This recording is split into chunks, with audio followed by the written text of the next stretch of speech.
After this, recombinant DNA can be forced into such cells by incubation of cells with recombinant DNA on ice. This process is followed by administering a heat shock to the cells at around 42 degrees Celsius and putting them back on ice. After this, the bacteria are able to take up the recombinant DNA. Apart from cloning vectors, foreign DNA fragments can also be introduced into host cells using methods such as microinjection and biolistics or a gene gun. The microinjection method involves the direct injection of recombinant DNA into the nucleus of an animal cell. While in the biolistics or gene gun method, plant cells are bombarded with high-velocity microparticles of gold or tungsten coated with DNA. This method uses disarmed pathogen vectors, which, when allowed to infect the cell, transfer the recombinant DNA into the host.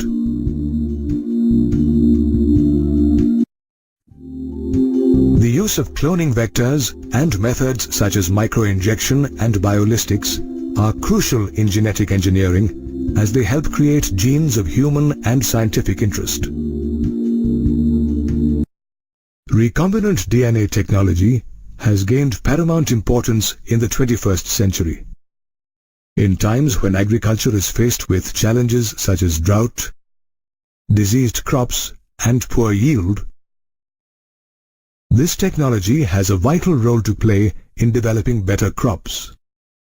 Recombinant DNA technology has also helped produce medicines to prevent and cure diseases such as sickle cell anemia and cystic fibrosis. Recombinant DNA technology is a sophisticated process involving many steps. In order of sequence, these steps are isolation of genetic material or DNA, fragmentation of DNA by restriction endonucleases, amplification of the gene of interest, insertion of recombinant DNA into a host cell or organism, obtaining the foreign gene product, and downstream processing. Let us understand the processes that help carry out the first three steps successfully. The genetic material in most organisms comprises DNA.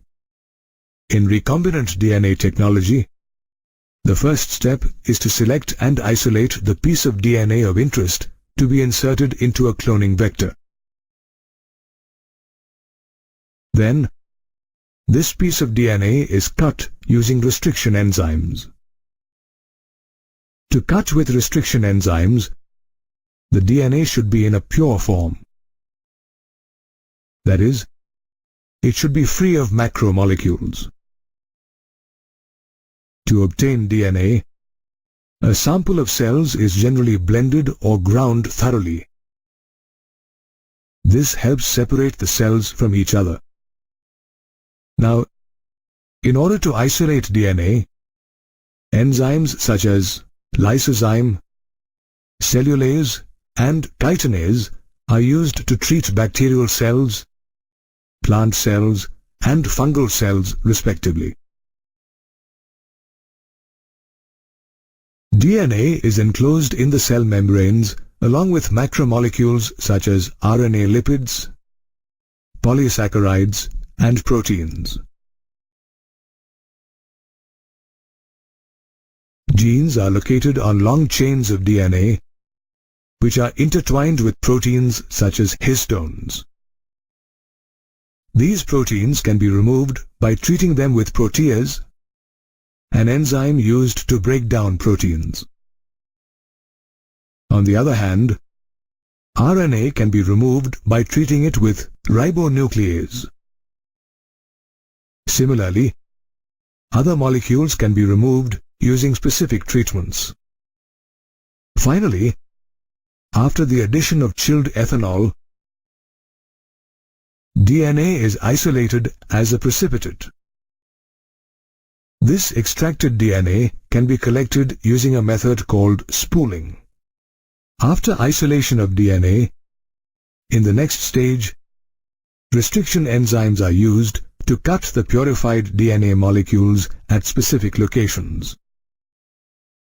This cutting results in DNA fragmentation.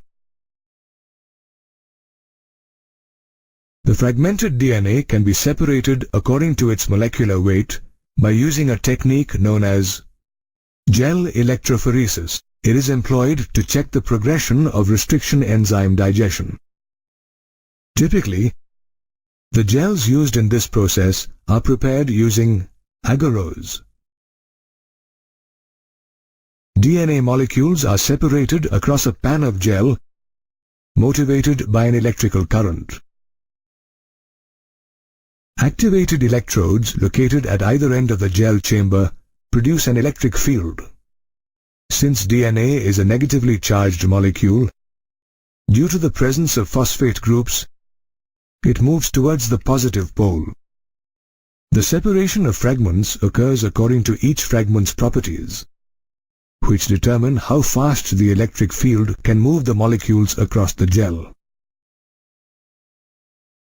The bigger the DNA fragment, the slower it moves towards the positive pole. Therefore, smaller fragments reach the bottom of the gel first.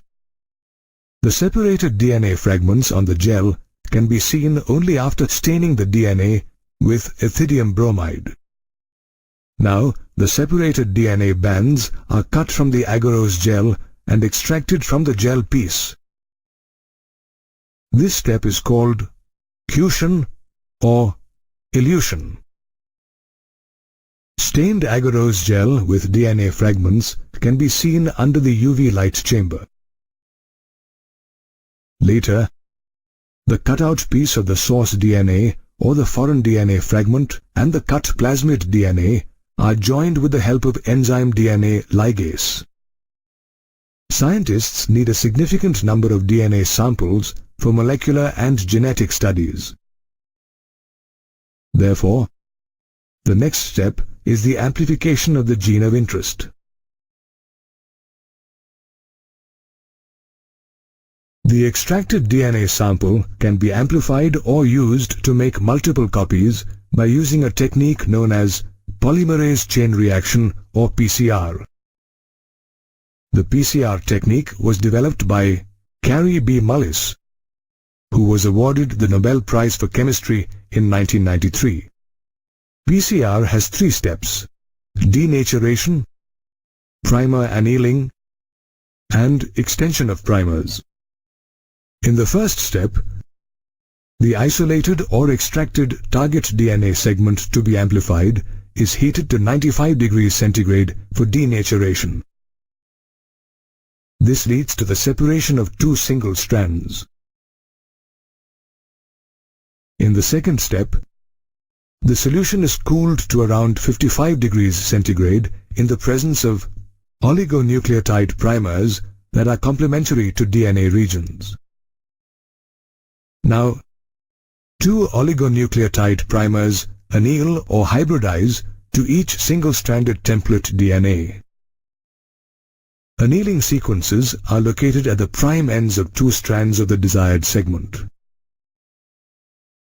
In the third step, the temperature is raised again to 72 degrees centigrade. Now an enzyme called Taq polymerase is used to build 2 new strands of DNA, using the original strands as templates. Taq polymerase is isolated from the bacterium Thermus aquaticus.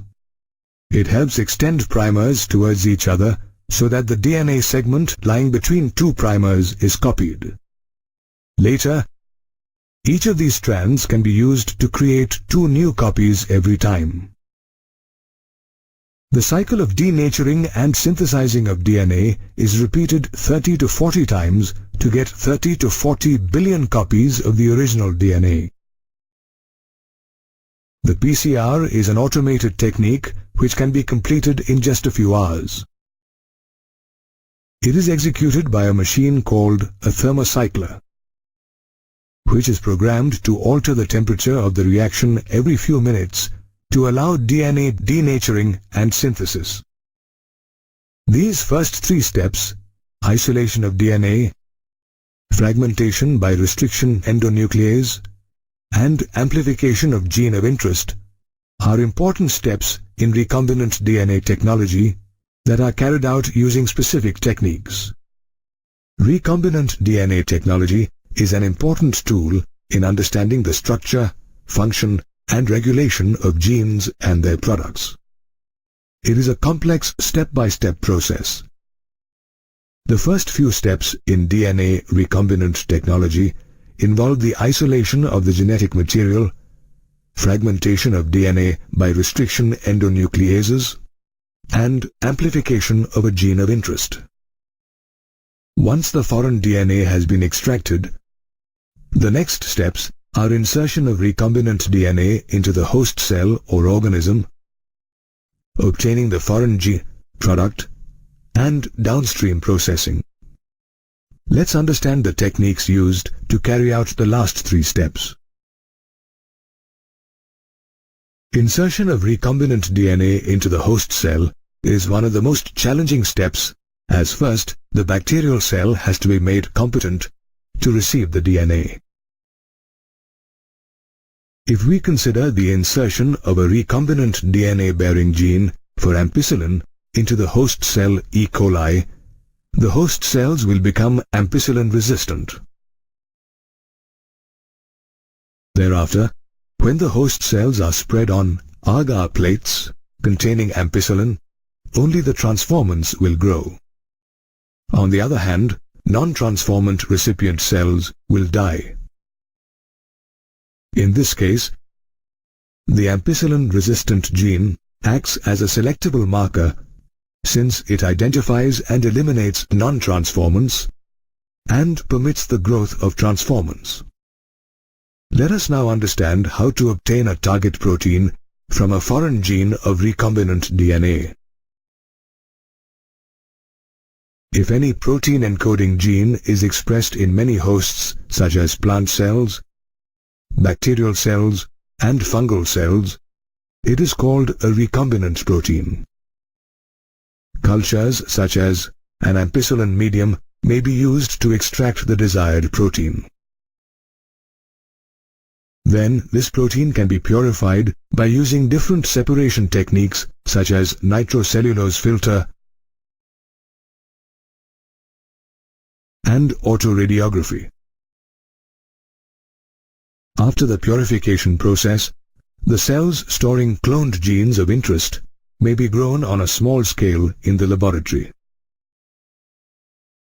These cells can also be multiplied in a continuous culture system in which the used medium such as ampicillin is drained from one side, while a fresh medium is added from the other, so that the cells can be allowed to remain in their most exponential phase. Therefore, a continuous culturing system produces a large number of cells with recombinant DNA or biomass, which results in higher yields of the desired protein. To produce biomass in even larger quantities, a bioreactor is used. It is a vessel used to carry out a chemical process. A bioreactor uses raw material such as microbial plant, animal or human cells, and converts it into products such as enzymes. About 100 to 1,000 liters of culture can be processed in such units. It facilitates the growth of a large volume of biomass by providing optimum growth conditions in terms of temperature, pH level, substrate, salts, vitamins, and oxygen. The most commonly used bioreactor is the stirred tank type, which consists of a large stainless steel vessel with a capacity of up to 500,000 decimeter cube. Around the steel vessel is a jacket of circulatory water used to control the temperature inside the bioreactor. There is also an agitator inside the bioreactor comprising a series of flat blades which can be rotated with the help of a motor. This ensures thorough mixing of the contents so that nutrients come in close contact with the microorganisms. The agitator also prevents settling of the cells at the bottom. The bioreactor also makes adequate provision for aeration, temperature and pH control. For proper aeration, air can be forced in at the bottom of the tank through a porous ring called the sparging ring by a process called sparging. Moreover, there is an outlet to remove air and waste gases at the top of the tank. The top of the tank also has a number of inlet tubes called ports, through which materials can be introduced or withdrawn. For example, the inoculation port is used to introduce initial inoculums and the nutrient port to introduce more nutrients. Similarly, the antifoam port is used to introduce antifoaming agents, while the pH port to introduce acids or alkalis to maintain optimal pH. At the base of the tank, there is a harvest line to extract the culture medium and microbial products. Another type of bioreactor is the one with a sparged stirred tank. Sterile air bubbles are sparged through this reactor, which increases the surface area for oxygen transfer.